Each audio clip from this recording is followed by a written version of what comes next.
মূল বিষয় হজ। আজকের দিনের আলোচনা হজ সম্পর্কে। আমার আল্লাহর কোরআন বলেছেন, কোরআন শরীফে আল্লাহ পাক বলেন, দুনিয়ার মুসলমানেরা ঈমান এসেছে, নবীকে মেনেছো, আমাকে মেনেছো, আমার আসমানি কিতাব মেনেছো, সমস্ত কিছুকে মেনে নিয়া আমার আদেশ নিষেধ মানার জন্য এবার প্রস্তুত হয়ে যাও। যারা ঈমান আনলো, এবার ঈমান আনার পরেই তার উপরে আমার আদেশ নিষেধ মানা তাদের জন্য ফরজ হয়ে গেল। যা আমি কোরআন এবং সুন্নাহ দিয়ে আদেশ করেছি তা মেনে নেওয়া ফরজ, ছেড়ে দেওয়া মেনে নেওয়া ফরজ, ছেড়ে দেওয়া হারাম কবিরা গুনাহ। নামাজ, রোজা, হজ, যাকাত এগুলি মেনে নেওয়া ফরজ, ছেড়ে দেওয়া কি কবিরা গুনাহ। অস্বীকার করা বেঈমানি।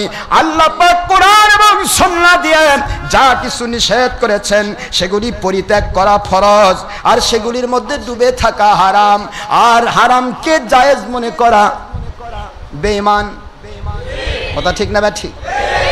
যেমন সুদ, ঘুষ, জেনা, ব্যভিচার, চুরি, ডাকাতি, খুন খারাপি, নবী পাক সাল্লাল্লাহু আলাইহি ওয়াসাল্লামের দুশমনী, নবীকে আমাদের মতো বলা, বড় ভাইয়ের মতো বলা, মানুষ মাটির মানুষ বলা, আল্লাহর হাবিবের দেওয়া জায়েজ শবে বরাতকে নাজায়েজ বলা, বেদাত বলা, আল্লাহর হাবিবের উপর দরুদ সালাম, মিলাদ, কিয়াম জায়েজকে নাজায়েজ বলা, আল্লাহর হাবিব হুজুর পাক সাল্লাল্লাহু আলাইহি ওয়াসাল্লামকে নিয়ে যত রকমের আকীদা আছে, যেখানেই যারা উৎপাত করবে আমার আল্লাহর কোরআন ঘোষণা দিল তারা মুসলমান নয়, বেঈমান তারা। এই জন্য হিসাব করতে হবে ফরজ। আল্লাহ রাব্বুল আলামিন বুঝান, হজ তোমাদের জন্য ফরজ করা হলো। কিভাবে ফরজ হলো? কথাগুলি বলতে গেলে সময় লাগে, একটু দয়া করে শোনার চেষ্টা করুন। হজ আমাদের জন্য কি? আরো জোরে।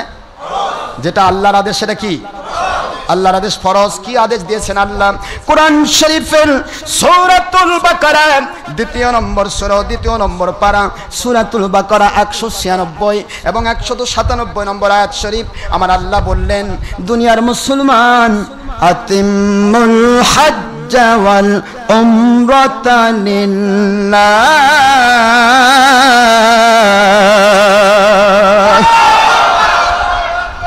তোমরা হজ এবং উমরা করো আল্লাহর সন্তুষ্টির জন্য।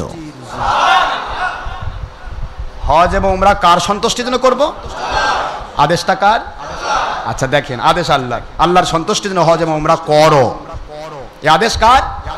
এই জন্য হজ কি হলো? ফরজ হয়ে গেল।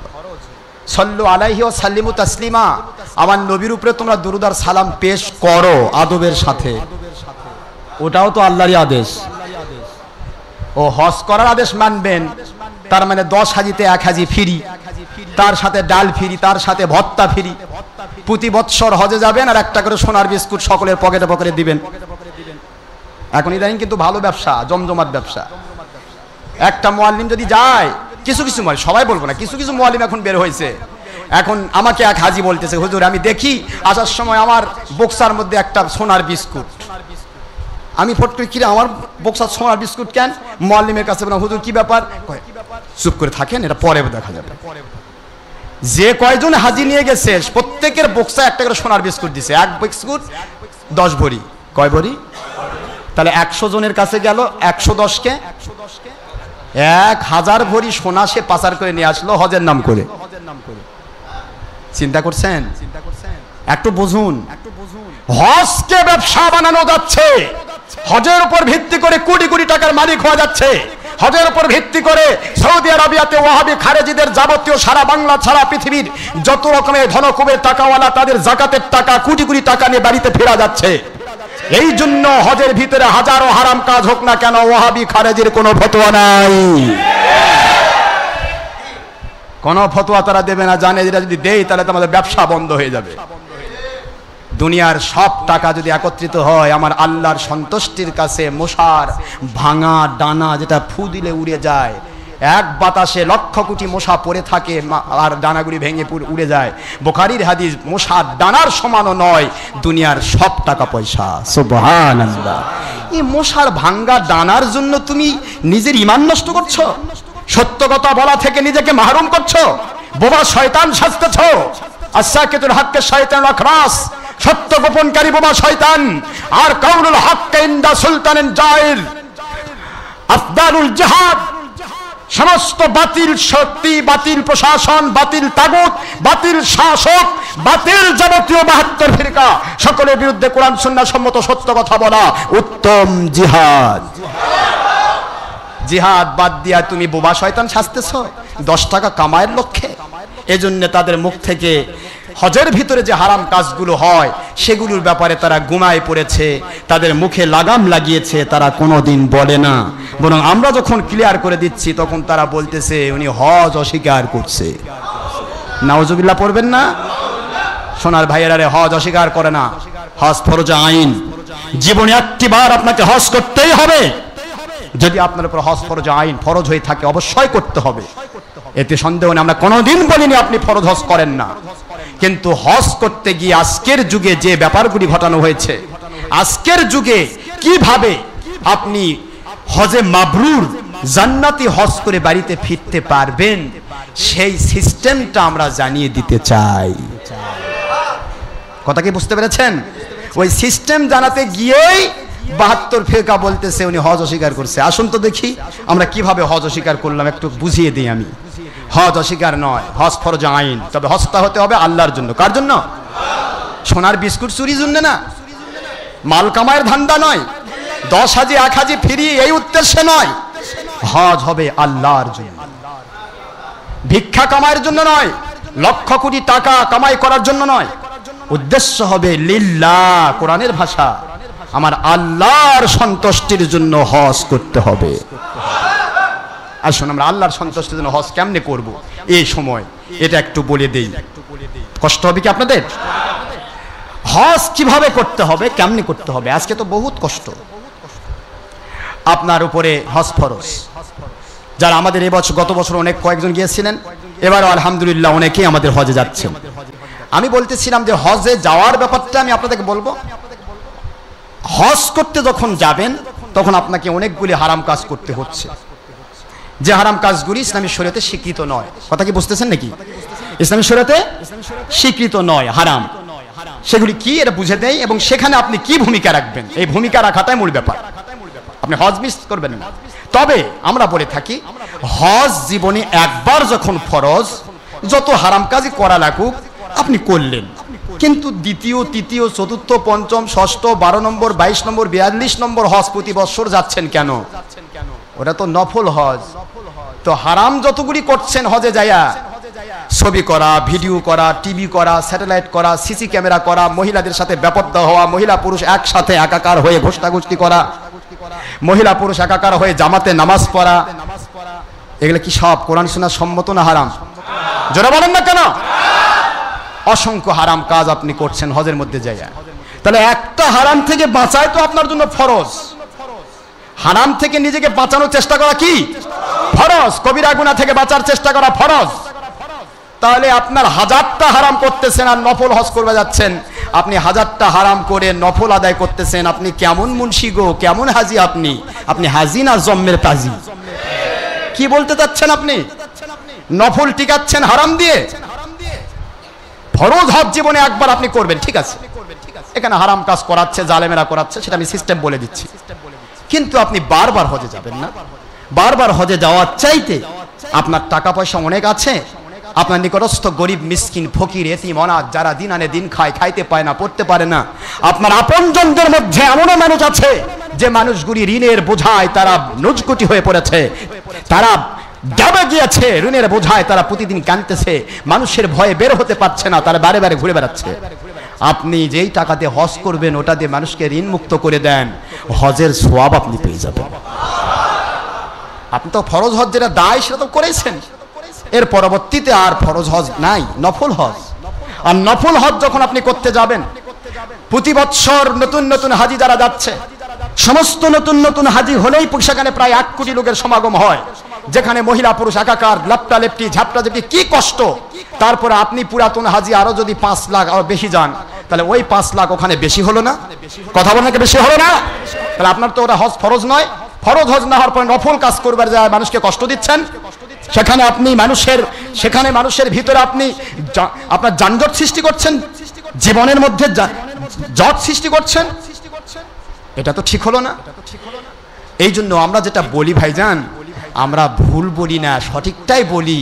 তবে তবে ব্যবসার স্বার্থে তারা তাদের রঙিন চশমা দিয়ে আমাদের সঠিক কথাটা দেখতে পায় না, বুঝতে পারে না, মানতে পারে না, বুঝতে চেষ্টা করে না। আমরা সব কথা সঠিক বলি, আমরা বেঠিক কিছু বলি না। হজ আপনি করবেন, হজের ফরজ আল্লাহর কোরআন, কোরআন শরীফের সূরাতুল বাকারা 196 নম্বর আয়াত শরীফে আল্লাহ হজকে ফরজ করলেন। এবার আল্লাহ দ্বিতীয় নম্বর পরের আয়াতটা 197 খুলুন। আল হাজ্জু আশহুরুম মা'লুমাত ফামান ফারাদা ফীহিন্নাল হাজ্জা ফালা রাফাথা فلا رفث ولا فسوق ولا جدال في الحج।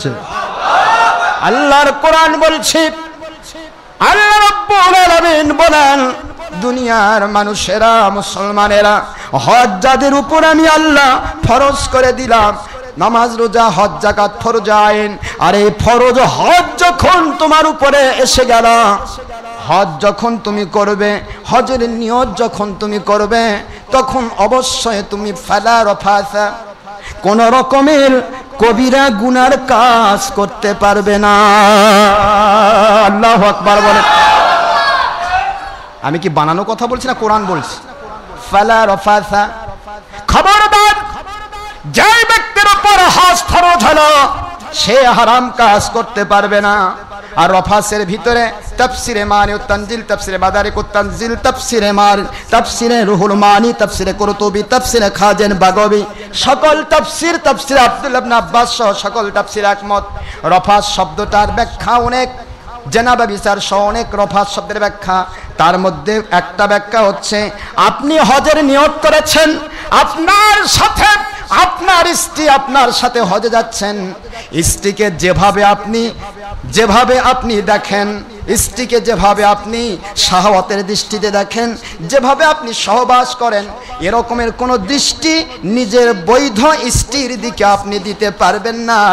যদি নিজের বৈধ স্ত্রীকে আপনি যদি শাহওয়াতের দৃষ্টিতে নজর দেন, রফাস শব্দ দিয়ে আপনার হজ বাতিল হয়ে যাবে। আল্লাহু আকবার জোরে বলে। হজ, আপনি হজ করতে যাচ্ছেন, নিজের বৈধ স্ত্রী, যে স্ত্রী আপনার জন্য ফরজ ইবাদতের একটা আল্লাহ পাক পক্ষ থেকে, ওনার পক্ষ থেকে এক নিয়ামত, ঠিক না? ঠিক। সেই স্ত্রী আপনার সাথে আছে, আপনি হজের ইহরাম বেঁধেছেন, আপনি ওই মুহূর্তে স্ত্রীর দিকেও স্ত্রীর ভূমিকা নিয়ে, অর্থাৎ আপনি শাহাদাতের দৃষ্টি নিয়ে, সহবাসের দৃষ্টি নিয়ে আপনার স্ত্রীর কোনো অঙ্গে বা চেহারায় তাকাতে পারবেন না। যদি তাকান তাহলে আপনার ইহরাম ভঙ্গ হয়ে যাবে, হজ বাতিল হয়ে যাবে। কথা কি বোঝাতে পেরেছি আমি? তাই নিজের বৈধ স্ত্রীকে আপনি দেখতে পারতেছেন না। এখন হজে যাইয়া দেখেন, লাল বেটিসোল, কালো বেটিসোল, ফর্সা বেটিসোল, অমুক বেটিসোল, লম্বা, কালো, খাটা, অমুক তমুক, আরে কত, ডানে বেটিসোল, বামে বেটিসোল, সামনে বেটিসোল, পিছে বেটিসোল। মুন্সি সাহেব, হাজি সাহেব সেজদা দিচ্ছে, আল্লাহু আকবার, মানে মহিলার পিঠের উপর সেজদা দিচ্ছে। আমার কথা বোঝেন তো নাকি? যারা হাজি তারা বলবেন, কলিজায় হাত দিয়ে বলুন। হাজি আছেন না এখানে? এই হাজি ভাইরা বলুন, এই যে আমার হাজি সাহেব আছেন, কি এরকম ব্যাপার না? আপনি তাওয়াফ করছেন, মহিলা পুরুষ একাকার হয়ে তাওয়াফ হচ্ছে, আর সেই তাওয়াফের ভিতরে আল্লাহু আকবার ধ্বনি হয়ে আজান, নামাজের আজান হয়ে গেল। যেই মাত্র আজান সেই মাত্র নামাজ শুরু হয়ে গেল। কে কোথায় দাঁড়াচ্ছে তার সামনে মহিলা না পুরুষ কোনো ব্যাপার নেই, মহিলার পিঠের উপরে আপনি সেজদা দিচ্ছেন। সেজদা দেওয়ার জায়গাটুকু নাই সেখানে। আমার কথা কি বোঝেন নাকি আপনারা? আমি প্র্যাকটিক্যাল করেছি বলে বলছি, আমি তো হজ করেছি। যদি হজ আমি নিজে না করতাম, না হলে অন্ধ হতাম, তা তো না। হজ তো আমি নিজে করেছি। সোনার ভাইরা, তাহলে নিজের স্ত্রীর দিকে শাহাদাতের দৃষ্টিতে তাকালে তার হজ বাতিল হয়। আর বিভিন্ন ইন্টারন্যাশনাল বিভিন্ন দেশের মহিলা, তাদের সাথে ঘোষ্টাঘুষ্টি করে হজ পাকা হয়। এই তো কথা বলেন না কেন? পাকা হয়। এখন কিছু কিছু হাজি এসে বলে, দূর ওগুলা কথা, ডক্টর আশরাফ সিদ্দিকীরা ভুল কথা বলে, আমাদের ওখানে গিয়ে মহিলা দেখে মনেই হয় না কিছু, এটা আল্লাহ প্রদত্ত নিয়ামত, মহিলা দেখলে মনেই হয় না কিছু। আমি বলি ভাইজান, তাহলে আপনি দলের স্বার্থে, অর্থের স্বার্থে ওই হজ যখন করতে যান, নিশ্চয় আপনি হিজড়া হয়ে গিয়েছেন, আপনি নপুংসক হয়েছেন, আপনার কিছুই নাই। আমার নবী পাক সাল্লাল্লাহু আলাইহি ওয়াসাল্লাম এবং সাহাবায়ে কেরাম রাদিয়াল্লাহু আনহুম, ওনাদের চাইতেও আপনি বেশি আল্লাহওয়ালা, তাই না? কি বোঝাতে চান? আল্লাহর হাবিবের সামনে একজন সাহাবী আসলেন, নবীজি পাক সাল্লাল্লাহু আলাইহি ওয়াসাল্লাম কোরআন শরীফের সূরাতুন নূর 30 এবং 31 নম্বর আয়াতের ব্যাখ্যা করছেন। খবরদার কোন পুরুষ মহিলার দিকে তাকাবে না, মহিলা পুরুষের দিকে তাকাবে না, হারাম। প্রথম দৃষ্টি মাফ করা হয়েছে, পরের দৃষ্টি হাই আছে লো করে দিতে হবে, লোং আছে ডিফার দিতে হবে। এই কথা বললেন আমার হাবিব। যদি আমল করে তারা ফরজ ইবাদতের সওয়াব পাবে, আর যদি এখান থেকে যদি সে একটু এদিক সেদিক করতে চায়, বারবার তাকায়, জিনার গুনাহ হবে। এবং এটাকে জায়েজ মনে করে কোরআন শরীফের 18 নম্বর পারা 24 নম্বর সূরা, সূরাতুন নূর 30 এবং 31 নম্বর আয়াত অস্বীকার করার কারণে তারা বেঈমান হয়ে যাবে। আপনার সূরা নূরের 31 এবং 31 নম্বর আয়াতের একটা প্রশ্ন দিয়েছেন, এর মধ্যে উত্তরটা হয়ে গেল। কথা কি বুঝতেছেন আপনারা? আল্লাহর হাবিব আমার নবী পাক সাল্লাল্লাহু আলাইহি সাল্লাম বুঝাচ্ছেন, প্রথম দৃষ্টি মাফ করা হয়েছে, ইন্না লাকা নাজরাতাল উলা, প্রথম দৃষ্টি তোমার জন্য মাফ, লাইসা লাকা আখিরা, পরবর্তী দৃষ্টি তোমার জন্য হারাম, জায়েজ নেই। পরের দৃষ্টি হবে শাহওয়াত, পরের দৃষ্টি হবে তোমার নফসানিয়াত, পরের দৃষ্টি দিয়ে শয়তান তোমাকে রং লাগিয়ে দিবে। একটা কালো পেতনি মহিলার দিকেও যদি তাকাও, শয়তান তোমার সুন্দর স্ত্রীর চাইতেও তাকে রং লাগায়া দিবে। নাউজুবিল্লাহ। এই জন্য বাহিরের মহিলার দিকে যারা বারবার তাকায়, ওরা তাদের সুন্দর স্ত্রীর কাছেও মজা পায় না, আরাম পায় না, কারণ শয়তান বৈধ পন্থা থেকে তাকে অবৈধের দিকে রং লাগিয়ে দিয়েছে। এই রং যতক্ষণ পর্যন্ত সে না ভাঙতে পারবে, ততক্ষণ পর্যন্ত পরকীয়া প্রেমে যারা আসক্ত, যে সময় 22 নম্বর মানুষ, তারা তার স্ত্রীকে ভালোবাসতে পারবে না। পরকীয়া প্রেমে যারা যে সমস্ত আসক্ত মহিলা, 22 নম্বর মহিলা পরপুরুষের দিকে আসক্ত, সেই মহিলা আদৌ পক্ষে তার স্বামীকে ভালোবাসা দিতে পারবে না। ভাইজান আমার, বোঝার চেষ্টা করবেন। আল্লাহর হাবিব হুজুর পাক সাল্লাল্লাহু আলাইহি ওয়াসাল্লাম বোঝাচ্ছেন, খবরদার দ্বিতীয়বার নজর দিও না। প্রথম নজর মাফ করে দেওয়া হলো, কারণ একটা প্রথম নজর মাফ করা হলো কেন? দেখতে হবে মেয়েটা তোমার মা হতে পারে, মা যদি হয় সম্মান করে আদর করে তোমাকে তার জন্য ব্যবস্থা গ্রহণ করতে হবে। মেয়েটা হতে পারে তোমার বোন, মেয়েটা হতে পারে তোমার গায়ের মুহরিমের মধ্য থেকে যে কোনো খালা, ফুফি, যে কোনো ভাগ্নি, যে কোনো কেউ, তোমার যাদের সাথে বিয়ে হওয়া হারাম, এমন ধরনের যাদের সাথে দেখা করা জায়েজ, বিয়ে যাদের সাথে হওয়া হারাম তাদের সাথে দেখা করা জায়েজ, বিয়ে যাদের সাথে হওয়া জায়েজ তাদের সাথে দেখা করা হারাম। জোরে বলুন সুবহানাল্লাহ। আমার নবী পাক সাল্লাল্লাহু আলাইহি ওয়াসাল্লাম এই কথাটা বুঝিয়ে দেওয়ার জন্য দুনিয়ার মানুষকে বুঝিয়ে দেন। এই জন্য প্রথম নজরটা মাফ করা হলো। দেখতে হবে, না দেখলে তুমি তোমার মায়ের খেদমত করতে পারছো না। হঠাৎ করে তোমার মা বিপদে পড়েছে, তোমার সামনে এসেছে, পরনারী মনে করে যদি তুমি নিজেকে নত করে যাও, তোমার মায়ের সাথে দুর্ব্যবহার হয়ে গেল, মা হয়তো মন খারাপ করে বদদোয়া করতে পারে। এই জন্য ইসলাম কত সুন্দর, যদিও পরনারীর দিকে পরপুরুষ তাকাতে পারবে না, পরপুরুষের দিকে পরনারী তাকাতে পারবে না, কিন্তু আমার আল্লাহ পাক প্রথম দৃষ্টিটা মাফ করে দিলেন।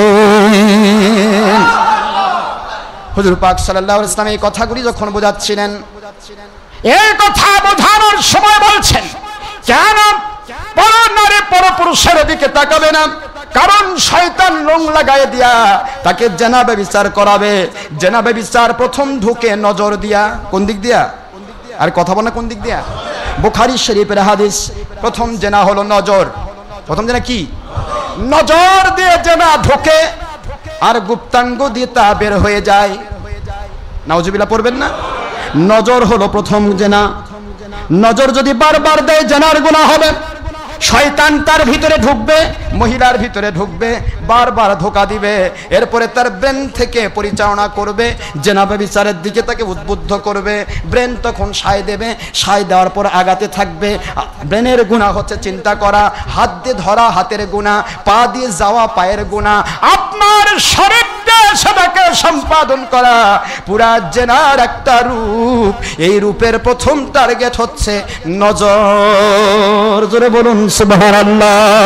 আল্লাহর হাবিব হুজুর পাক সাল্লাল্লাহু আলাইহি ওয়াসাল্লাম এই জন্য নজরকে সব সময় সাবধান করতে বললেন। কিন্তু ইহুদি নাছাড়া সাদা কুত্তার জাতিরা, ওই সমস্ত বিরোধীর বেনিয়ারা, কোন নবী মুসলমানদের বিরোধী, নবীজির দুশমনেরা, তারা চিন্তা করলো সৌদি আরবিয়ার মতো সৌদ বিন আব্দুর রহমানের নামে জলদস্যু পরিবারের নেতার নামে যে দেশের নামকরণ হলো সৌদি আরবিয়া, জাজিরাতুল আরব ছিল বুখারীর হাদিস অনুসারে সৌদি আরবের নাম। জোরে বলেন সুবহানাল্লাহ। কিন্তু জলদস্যুর নামে নামকরণ করা হলো। ওই জলদস্যুর নামে নামকরণ করা যখন হয়েছে, তখন থেকে সেখানে ছবি জায়েজ করা হয়েছে, ভিডিও জায়েজ করা হয়েছে, টিভি জায়েজ করা হয়েছে, মহিলা পুরুষ একাকার করে হজের ব্যবস্থা করা হয়েছে। মুসলমান একটা বার চিন্তা করবেন না এই সমস্ত ব্যবস্থা মনে হয় নবীর যুগ থেকে এসেছে। খবরদার, খবরদার। আমার নবী পাক সাল্লাল্লাহু আলাইহি সাল্লাম ওনার সময়ের 1 নয় 2 নয়, প্রায় 1000 বছর, 1150 বছর পরে এদের উদ্ভব। এরা আসলো, ওরা প্রথমে টাকার ভিতরে ছবি দিল, ওরা প্রথমে জাজিরা টিভি চালু করলো, ওরা প্রথমে মহিলা পুরুষ জামাতে নামাজ পড়া চালু করলো, ওরা প্রথমে মহিলা পুরুষ একাকার করে ব্যাপকডাক করে হজ করা চালু করলো। কারণ তারা বোঝাতে চাইলো বুখারী শরীফের 2য় খণ্ড 828 বাবু কিতাবুত তাজবির ছবির অধ্যায়, মুসলিম শরীফের 1ম খণ্ড 820 পৃষ্ঠা বাবু কিতাবুত তাজবির ছবির অধ্যায়, প্রায় 353টি হাদিস দিয়ে প্রমাণিত। ইচ্ছা করে, জোর করে, জুলুম করে চাপিয়ে দেওয়া ছাড়া, ইচ্ছা করে যারা ছবি, মূর্তি, গান বাজনার সাথে লেগে যাবে, ওরা জাহান্নামী, ওরা জাহান্নামী। এই হাদিস শরীফ যখন তারা বুঝলো, ওরা বলল ঠিক আছে, এইটা যদি না করি তাহলে মুসলমানকে তো হারাম কাজের অত করা গেল না, ছবি চালু করে দাও, মূর্তি চালু করে দাও। যে মূর্তি ভাঙার জন্য নবী এসেছেন, যে ছবি ভাঙার জন্য নবী এসেছেন, যেই গান বাজনা ভাঙার জন্য নবী এসেছেন, নবী পাক সাল্লাল্লাহু আলাইহি ওয়াসাল্লামের বিরুদ্ধাচরণ করার জন্য, তারা প্রথম জাজিরা টিভি চালু করলো। টিভির মধ্যে তারা চালু করে দিয়া সেখানে তারা আল্লাহর হাবিবের সাহাবায়ে কেরামের রেখে যাওয়া সত্যিকারের ইসলামের যে সমস্ত নিয়ম নীতিগুলো সব তারা চেঞ্জ করে দিল। মাজারগুলি সাহাবায়ে কেরাম রাদিয়াল্লাহু আনহুম, সকল সাহাবীর মাজার শরীফ ছিল, মাজার শরীফগুলি ভেঙে তারা তছনছ করলো। হে জাহিল ওহাবির বাচ্চারা, মাজার যদি জায়েজ না হতো বানানো, তাহলে সাহাবীদের মাজার কেন তৈরি হলো? তোদেরকে ভাঙার দায়িত্ব দিল কে? সমস্ত সাহাবীর মাজার ভেঙে দিল। নবী পাক সাল্লাল্লাহু আলাইহি ওয়াসাল্লামের রওজা পাক ভাঙতে গেল, বারবার 3 বার ভাঙতে গিয়া যারা ভাঙতে গিয়েছে সাপ দংশন করে তাদেরকে দুনিয়া থেকে বিদায় করে দিল। আল্লাহু আকবার। এই জন্য আমার নবীর রওজা পাক তারা ভাঙতে পারলো না। আম্মা জান ফাতিমাতুজ জাহরা আলাইহিস সালাম ওনার মাজার শরীফ ভাঙতে পারলো না। এই জন্য তারা আলাদা ঘর বানিয়ে দিল যাতে মাজার পর্যন্ত কেউ পৌঁছতে না পারে। ভাইজান আমার, এরপরও ব্যাপার, তারা মহিলা পুরুষ এক করে হজ কেন চালু করলো? কারণটা কি? কারণটা বলে দেই। কারণ হলো বুখারী হাদিস, ছবি, মূর্তি, ভিডিও, টিভি করলে তারা জাহান্নামী হবে। আর এরা চালু করলে এটা কেন? কারণ বুখারী শরীফে আছে আদ-দায়ুসু লা ইয়াদখুলুল জান্নাহ, দাউস জান্নাতে ঢুকবে না। মানুষ হজ করবে, বুখারী শরীফের হাদিস, আল হাজ্জুল মাবরুরু লাইসা লাহুল জাযা ইল্লাল জান্নাহ। যারা হজে মাবরুর করতে পারবে তাদের পুরস্কার আল্লাহ পাকের জান্নাত। বুখারী শরীফের হাদিস দিয়ে প্রমাণিত, হজে মাবরুর যারা করবে তাদের জন্য জান্নাত অবধারিত। এরা চিন্তা করলো একটা মানুষ যখন হজ করবে, হজ করতে আসবে কিন্তু বেপরদা হওয়া হারাম। আদ-দায়ুসু লা ইয়াদখুলুল জান্নাহ, এটাও সহিহ হাদিস। দাউস কখনো জান্নাতে যাবে না। পুরুষ মহিলার সাথে, মহিলা পুরুষের সাথে যদি লেপটালেপটি হয়, পরনারী পরপুরুষের সাথে, তাহলে তারা দাউস হবে। বুখারী শরীফ সমস্ত সহিহ হাদিসের কিতাব, দাউস জান্নাতে ঢুকবে না। ওরা প্রমাণ করতে চাইলো হজ করবে ঠিক আছে, হজে মাবরুর করে জান্নাতে হয়ে যাবে, সে দেশে ফিরতে না পারে, এই জন্য তাদেরকে দাউস বানানোর জন্য মহিলা পুরুষ এক করে হজের ব্যবস্থা চালু করা। নাউজুবিল্লাহ। ভাইজান আমার, দুনিয়ার মুসলমান, ভুল বুঝলে হবে না। সত্যিকার ইসলাম কোথায় রাখা হলো? সত্যিকার ইসলাম কি কোথায় তাড়িয়ে দেওয়ার চেষ্টা করা হলো? এরা চালু করলো জাজিরা টিভি। জাজিরা টিভি চালু করে তারা সারা পৃথিবীতে ইন্টারন্যাশনাল ভাবে সারা পৃথিবীতে জাজিরা টিভির নামে স্যাটেলাইটে তারা ডিশ অ্যান্টিনার মাধ্যমে সারা দুনিয়াতে যারা টিভি মার্কা মুন্সি, টিভি মার্কা মৌলবি, টিভি মার্কা 22 নম্বর মানুষেরা যারা ধর্মের নাম বলে, সঠিক ইসলাম মানে না, হারামকে জায়েজ বলে, জায়েজকে হারাম বলে, ওই মানুষগুলিকে ধ্বংস করার জন্য তারা চালু করলো এই টিভির মধ্যে পুরা হজের সিস্টেম দেখাও। হজ করতেছে, ছবি হচ্ছে, ভিডিও হচ্ছে, এগুলি মহিলা পুরুষ একাকার করে হজ হচ্ছে, মহিলা পুরুষ একাকার করে জামাতে নামাজ পড়ে বের হয়ে যাচ্ছে। এগুলি তোমরা হজের ভিতরে করে এগুলি টিভির মাধ্যমে দেখায় দাও, সারা দুনিয়ার মানুষ দেখুক। সেখানে মহিলা পুরুষ একাকারে একসাথে জামাত হচ্ছে, ফরজ নামাজের পরে মুনাজাত করা হচ্ছে না, তারপরে অনেক রকমের ব্যাপার, সেখানে মিলাদ হচ্ছে না, কিয়াম হচ্ছে না, নবী পাক সাল্লাল্লাহু আলাইহি ওয়াসাল্লামের উপরে দরুদ সালাম হচ্ছে না। তাই এই সমস্ত যাবতীয় কার্যকলাপগুলি তারা হজের সিস্টেমে, তারা এই ওয়াহাবির গোষ্ঠীরা ইহুদি নাসারার চালে তারা আবদ্ধ হয়ে তাদের মন্ত্রিত হয়ে এ মানুষগুলি তারা কি করলো? জাজিরা টিভির মাধ্যমে চালু করে দিল। দেওয়ার উদ্দেশ্য একটা, সারা পৃথিবীর মধ্যে কিয়ামত পর্যন্ত হকের দিশারি আল্লাহর ওলিরা নাজিল হবেন, আর ওই আল্লাহর ওলিদেরকে কেউ চিনবে না। লক্ষ কোটি মানুষ টিভির মাধ্যমে ইসলাম নেওয়ার চেষ্টা করবে।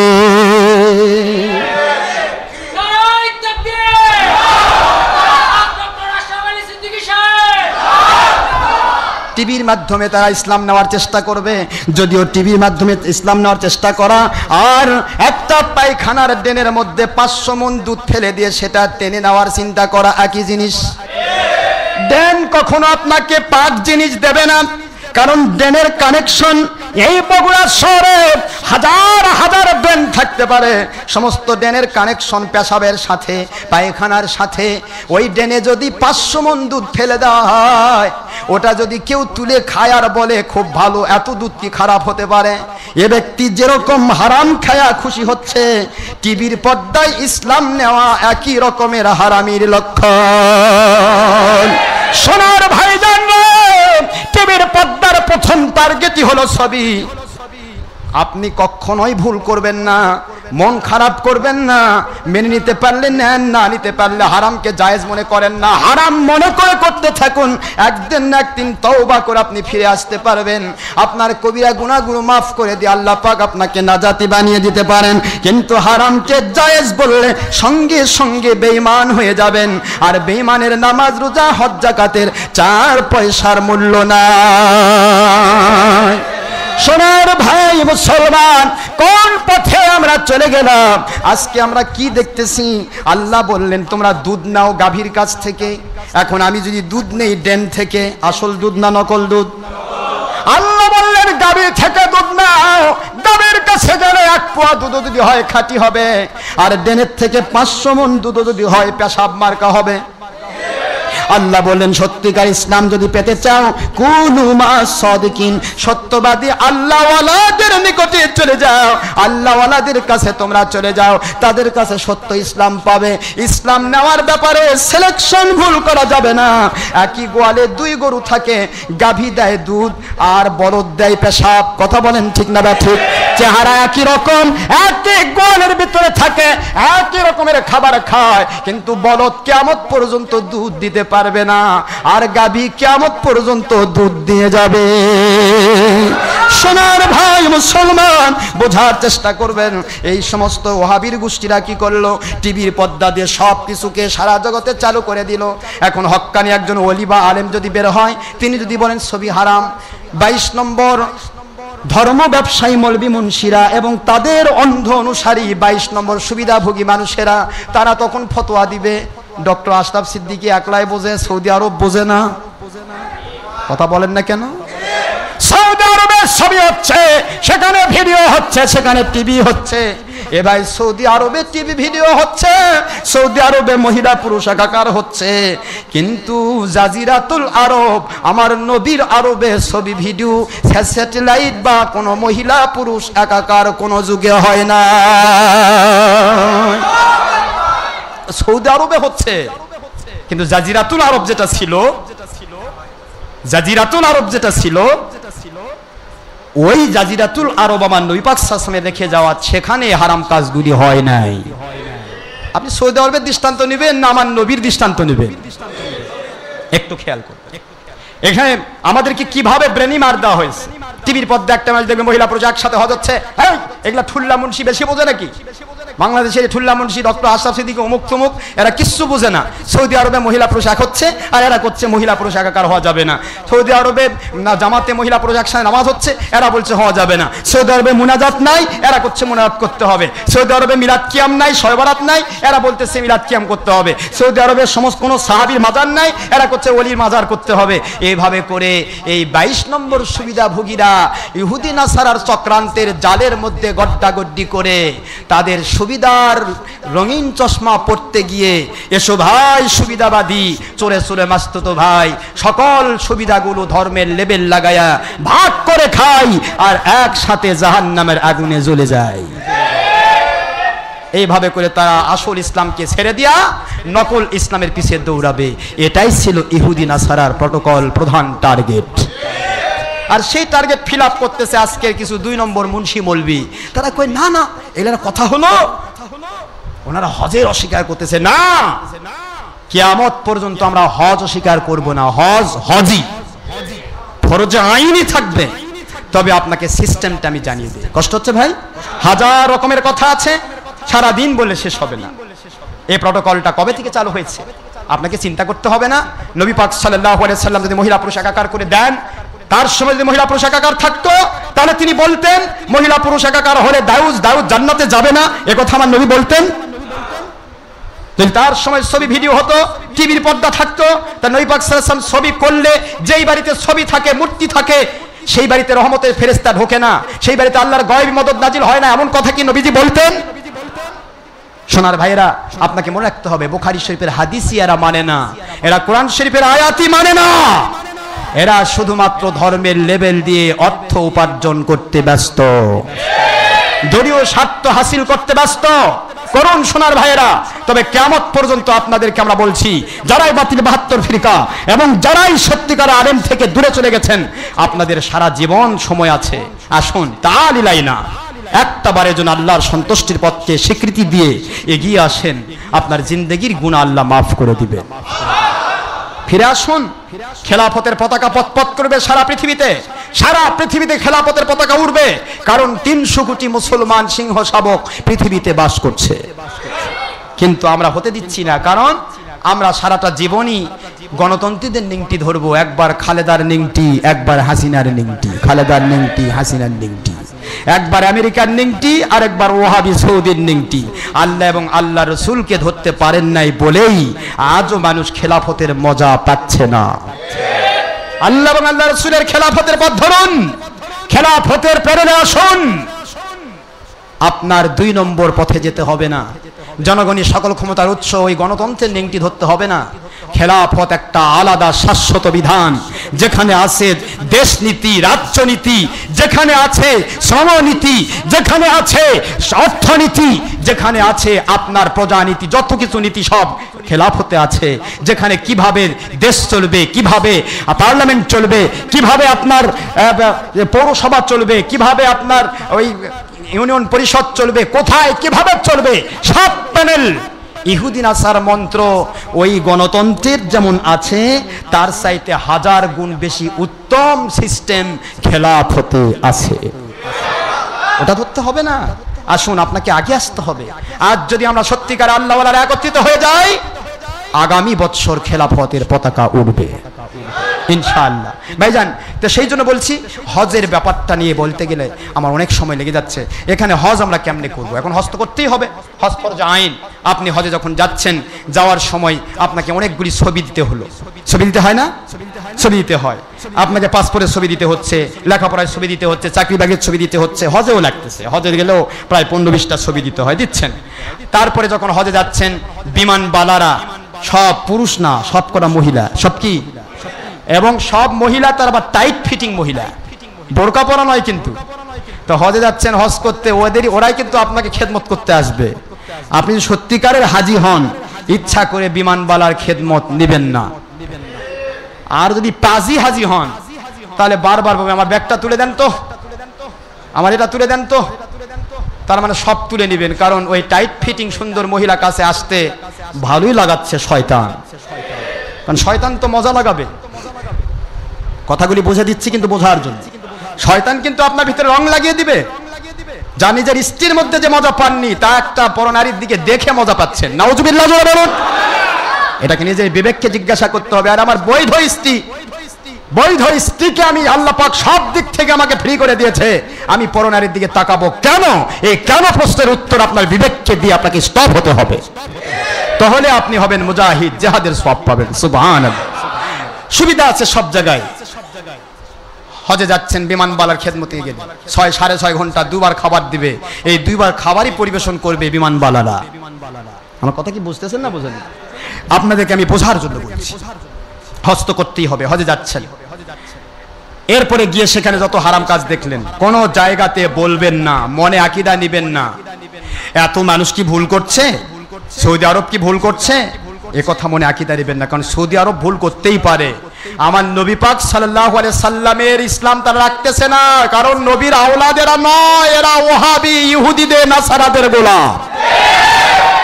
আমার নবীজির আওলাদ এবং সাহাবায়ে কেরামের আওলাদদেরকে দূরে সরে দেওয়া হয়েছে রাজতন্ত্রের মধ্য দিয়া।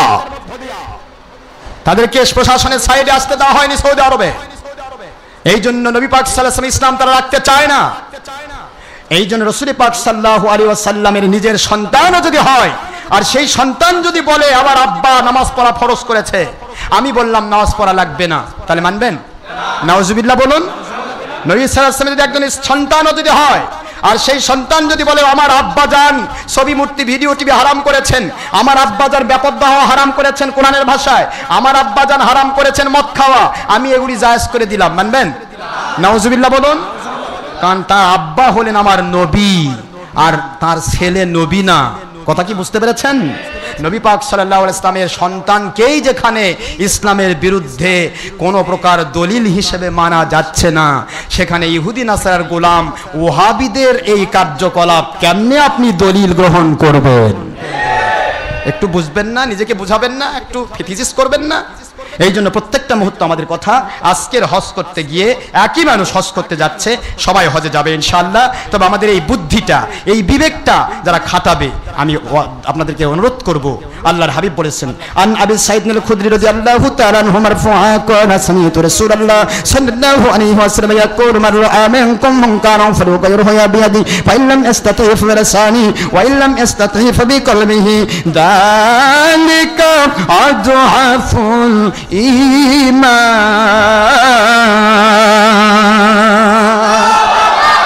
মুসলিম শরীফ সাহেব 40টিরও বেশি হাদিস শরীফের কিতাব। আমার নবী পাক সাল্লাল্লাহু আলাইহি ওয়াসাল্লাম বলেন, জুলুম করে দেশের সরকার অথবা বিদেশের সরকার, জাতীয় অথবা আন্তর্জাতিক পর্যায়ে যেখানেই তোমাকে জুলুম করে কোনো গুনার কাজ করানো হবে, অন্যায় অবিচার যদি তোমরা দেখো, 3টি কন্ডিশন থাকতে হবে যদি মুমিন হিসেবে বাঁচতে চাও। কয়টা কন্ডিশন? 3টি কন্ডিশনে থাকতে হবে মুমিন হিসেবে বাঁচতে চাইলে। 1 নম্বর, অন্যায় অবিচারকারীরা অন্যায় করাচ্ছে, ও আল্লাহ এই গুনাহ ছিল, এই সমস্ত গুনার কাজ আমার জন্য প্রযোজ্য ছিল না, কিন্তু জালিমরা আমাকে জুলুম করে চাপিয়ে দিয়েছে। এই জুলুমের ক্ষেত্রে আপনার 3টা কন্ডিশন। 1 নম্বর, যদি ক্ষমতা থাকে হাত দিয়ে বাধা দিতে হবে। হাত দিয়ে বাধা দেওয়ার ক্ষমতা না থাকলে মুখ দিয়ে ওয়াজ করে বাধা দিতে হবে, যেই ভূমিকাটা আমরা আল্লাহর গোলামরা পালন করে যাচ্ছি।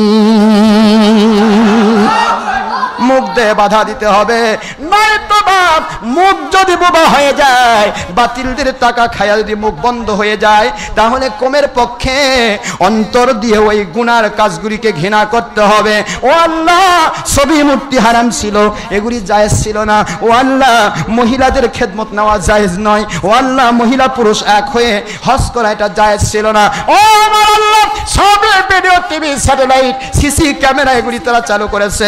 মহিলা পুরুষ একসাথে জামাত করা জায়েজ ছিল না, সব তারা চালু করেছে।